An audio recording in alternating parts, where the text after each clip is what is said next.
Hello viewers, in this video we'll see working capital requirement.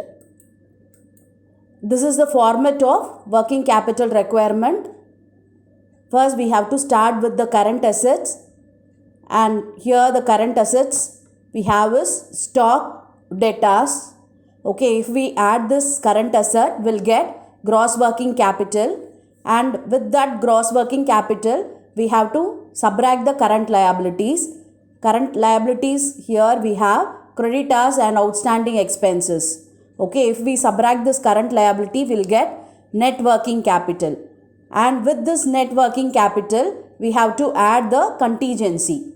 Okay, if we add the contingency, we'll arrive at working capital requirement. Okay, this is the working capital requirement after adding this contingency. Okay, now we'll see one problem.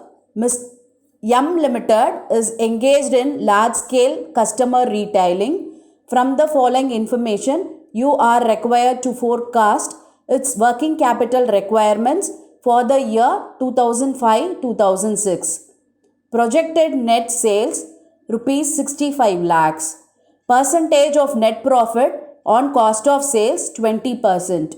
Average credit allowed to debtors 10 weeks. Average credit allowed by creditors 4 weeks. Average stock carrying in terms of sales requirement 8 weeks. Add 10% to the computed figures to allow for contingency. Okay, in this problem the projected sales was given and percentage of net profit on cost of sales was given. Okay, so now we have to calculate the cost of sales first. Okay, for that this is the statement of profit.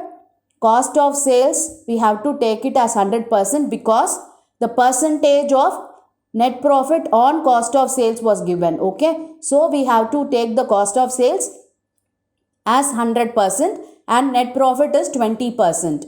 Okay, and if we add cost of sales plus profit, we'll get the net sales, and we know the amount of net sales, that is 65 lakh.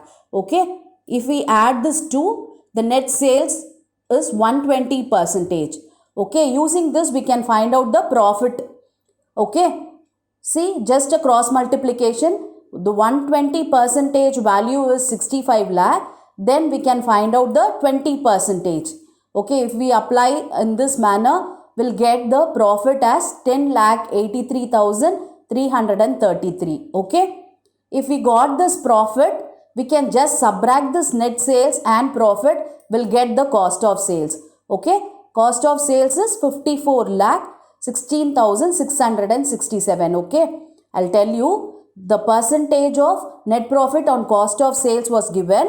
So we have to take the percentage of cost of sales as 100.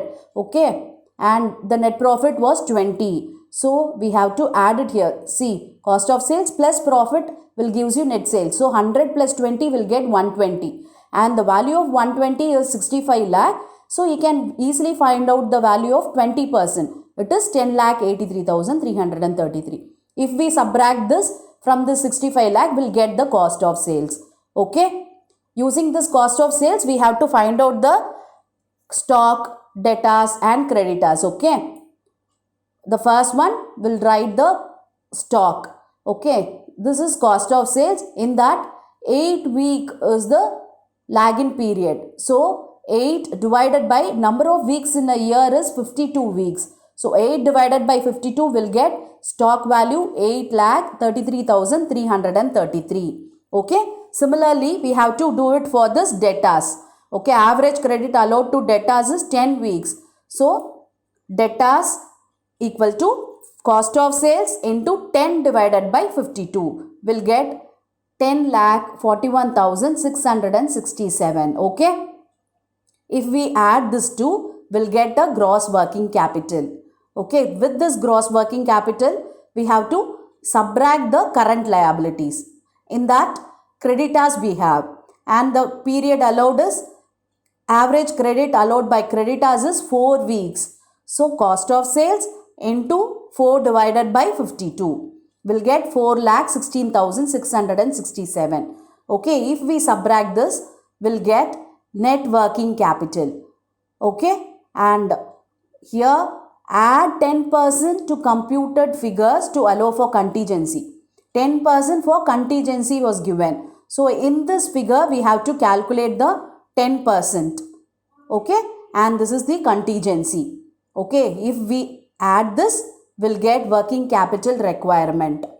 Okay, this way you have to calculate the working capital requirement.